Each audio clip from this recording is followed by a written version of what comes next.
been running ever since. Oh, it's been a long time coming, but I know change gonna come. Oh, yes it will.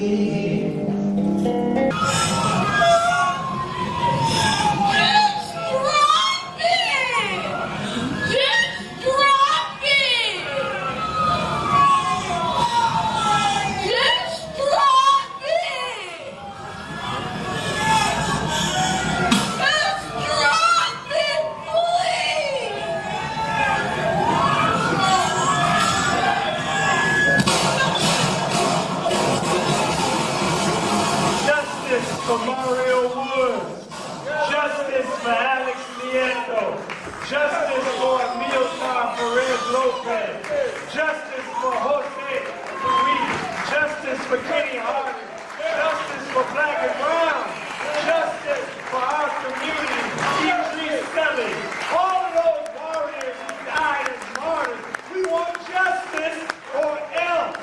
So we gotta redistribute the pain and make everybody feel what we feel. Thank you. They're going to have a rally. There's talk of a march. What do we do? Fight it forward! Our streets! Our streets! Our streets! Justice! For Mario Wood! Justice! For Mario Wood! Justice! For Mario Wood! Save it! For Mario Wood! Justice for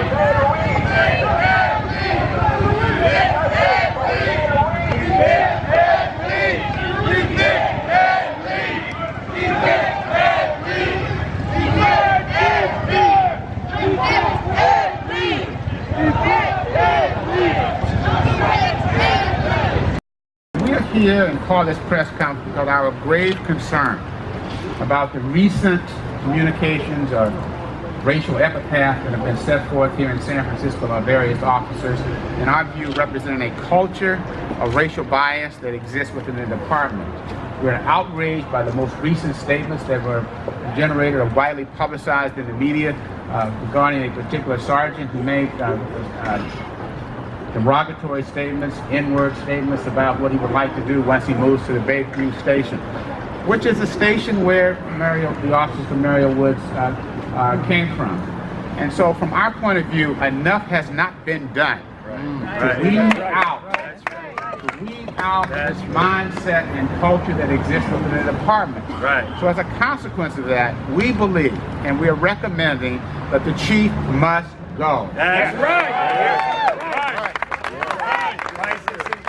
So we want to say good morning and that we are here standing today for justice.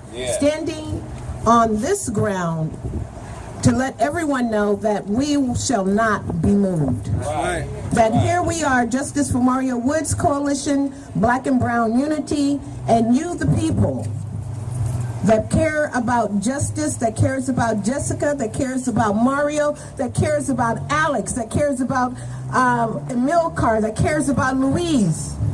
And as we continue, Kenneth Harding, it's so many names that we have to call out. And we want to know how many names, Kamala Harris, would we have to call out before you get involved? And we would just want to say thank you for being dedicated, for being determined to walk this walk of struggle. As Minister Christopher says, this is not a sprint. This is a marathon. And as you run a marathon, you have to be prepared. You have to be prepared for all different kinds of things. And as we stand here today, we continue to be prepared to fight this fight. And again, we want to say thank you for coming. And we also want the world to know we shall not be moved until justice rains down on our community. We're not asking, we're not begging, we are demanding justice. We can't stop, we won't stop until justice rains down on our community. Thank you very much. They don't love us, they don't respect us, they hate us. And they executed my baby the same way they said, kill us like animals. And that's what they did. That's what they did. That's what they did. And guess what? Guess the sergeant's gone. That chief, he's gone. And he was an insult to me when my baby lost his life. But there's a residue. And that residue is deep in San Francisco. And let me tell you, you know how long I've been here. My dad was Navy. He brought us into here. Mario was born and raised here. I took a job in Texas just to get us out of here until my mom got terminal cancer. And I had to come back, resign with Lancome, come back. I lost my sister and buried her. I lost my brother to cancer. I lost Bobby 30 years at the post office of cancer. And I said God was blessed, he was good, he was grateful. I didn't have to bury a child. But guess what? Police. Good old San Francisco executed in the form of those emails. Somebody knew about those emails way back when. Someone knew. And just like and then your POA, another insult. When I went to pick up Mario's high school diploma, keep me out of it. They said keep me out of this graduation. Guess what? Yo, the POA told 2 officers, and God, I pray for them every night. They are snitches. I was called every bad thing. I worked, I paid my taxes. My child didn't deserve that. No, he didn't. Didn't deserve that. And then they're arrogant enough to look around and think it's okay and go out and kill others because they have not been held accountable. You can't just say at random time, you can de-escalate a group of people for whom you choose.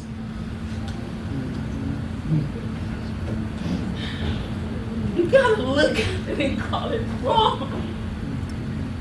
Because it was so wrong. And still nobody gives the debut. What happened to Sergeant Kulinski? Is he fine? Because if I was on the job, there's a zero tolerance policy. And guess what? I'd have to go. Racist, sexist, homophobic emails and text messages. You gotta go. I told you before, and I'll say it again, my recommendation is termination. The state of California has laws that prohibit me from talking about individual officers in particular, so I'll speak generically. My recommendation is termination for folks with those issues. There's folks, and there's a woman that comes to the police commission every Wednesday, Paulette Brown. Right. And she says, you know who killed him. Mayor Newsom said, he knows who killed him. She says that all the time. But you have to let the process work through. And part of letting that process work through is, like I said, getting the district attorney to come talk to you about where his investigation is. He's got everything. We've given everything over to him. He's got everything. That's why we invited you to become the loudest voice in this community to get the DA, his grandmama, and anybody else that can make this thing happen. It's not just on us. It's on you too. Y'all, but I can't. Let me tell you why. He's elected. No, it's not that. It's not that. I'm going to tell you, I'm good. And I've said this. This is a labor. Let me just say this to you. This is a labor of love for me. I'm doing this for everybody in this room right now. Not because of me. This is the worst job I've ever had.